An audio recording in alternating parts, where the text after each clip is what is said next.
Hi everyone, so these are the answers from the two problems that we didn't finish in class, and I just wanted to go back to 17 because we had to rush through that one and I thought it was such a good problem.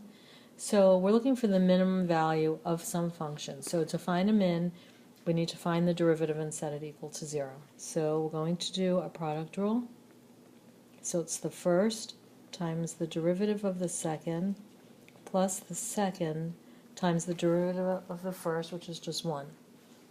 Okay, so this simplifies to x over x, which is just 1, plus ln x. Okay, and then we're going to set 1 plus ln x equal to 0.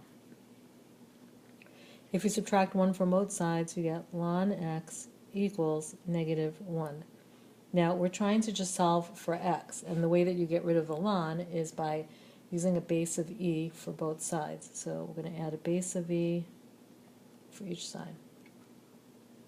So there was a rule that we had discussed that said if you have a base of e and another base of e, which of course you have because ln is a base of e, then the whole thing just equals whatever comes after the ln. So what comes after the ln? Just the x. So we get x equals e to the negative, oh, I'm sorry, it's supposed to be e to the negative 1. E to the negative 1, which we can write as 1 over e.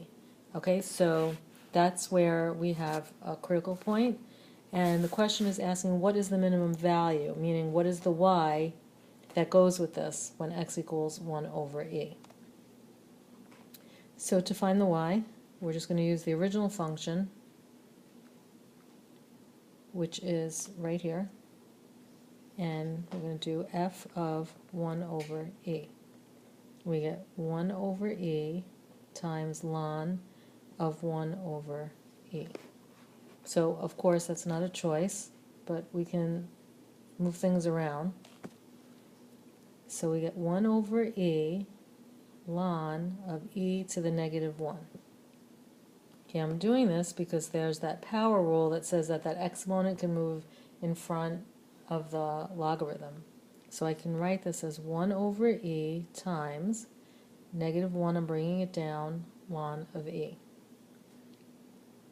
Okay, this gives me negative 1 over e times negative 1. Ln of e is equal to 1. So I get negative 1 over e times negative 1, which is a positive 1 over e.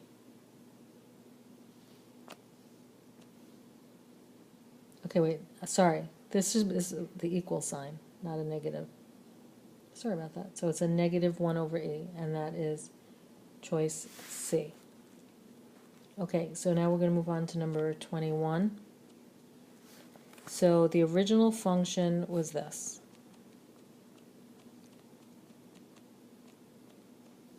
And we need critical points, so that means we need the derivative of this, and this is going to be a product rule. Okay, so we have the first times the derivative of the second, which will be a chain rule. Bring down the 4, keep the inside, 4 becomes 3, and then the derivative of the inside is just 1, plus the second times the derivative of the first, which is again a chain rule. Okay, so we're going to set our derivative equal to 0. So we have a 4, an x plus 2 to the 5th, and an x minus 3 to the 3rd, plus we have a 5, an x plus 2 to the 4th, and x minus 3 to the 4th equals 0. So just think about normally you have some problem, you're setting it equal to 0, and we would factor. Okay, so what do we see that we have in common? Well, there's an x plus 2 and an x plus 2 here. There's an x minus 3 and an x minus 3.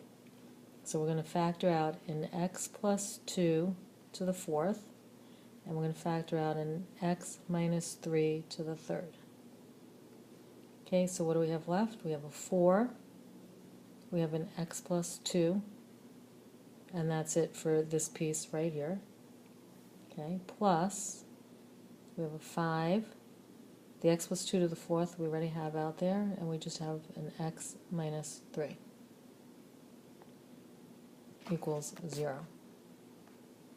Okay, so we have three different things here that are equal to 0. So we're going to get x equals negative 2, x equals 3, and then we're going to have to do some work here. So if we distribute, we get 4x plus 8 plus 5x minus 15 equals 0. Combine like terms, we get 9x minus 7 equals 0. I'll continue up here.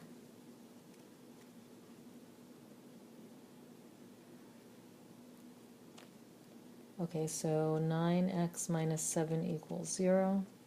We're going to solve for x.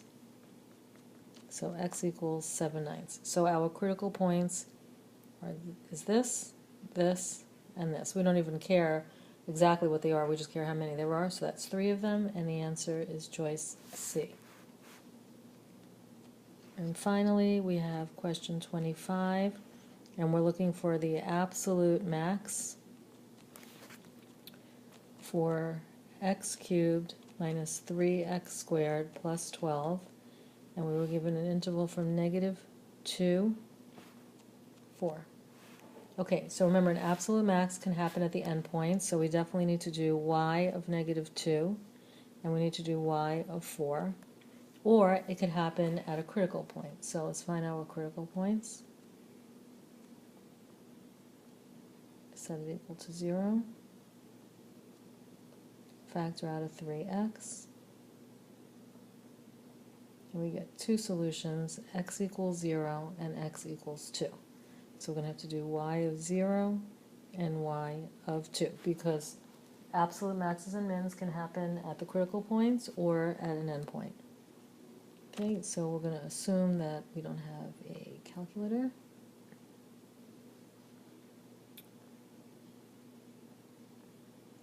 Oh, and I just want to point out that all of these values here are in that closed interval from negative 2 to 4. And someone in class, I recall, asked about what does a closed interval mean. That means that it's hard brackets and negative 2 and 4 are included in there. Okay, so if we put negative 2 in there, we're going to get negative 8 minus 3 times 4 plus 12. That's going to give us a negative 8 and a negative 12, which is a negative 20 plus 12. And that will give us a negative 8. Okay, so that's one value. 4 to the third power is 64 minus 4 squared is 16 plus 12. So 3 times 16 is 48. So 64 minus 48 plus 12. So 64 minus 48 is, oh my God, 16, and 16 plus 12 is 28. Okay, because we don't have a calculator. Okay, if we put 0 in there, we just get 12. So I'm just going to box all my final answers so it's easy to see at the end. And y of 2 is going to be 8 minus 3 times 4 plus 12. So we get 8, and then the negative 12 and the positive 12 cancel each other out, and we have an 8. Okay, so we're looking for an absolute max. So the biggest number that I can see here is this, 28. So the absolute max is 28, and it's happening when x equals 4, because it came from here. So the question is saying the absolute max occurs at x equals what? And the answer would be 4, and that is choice A. Okay, and I think that's it.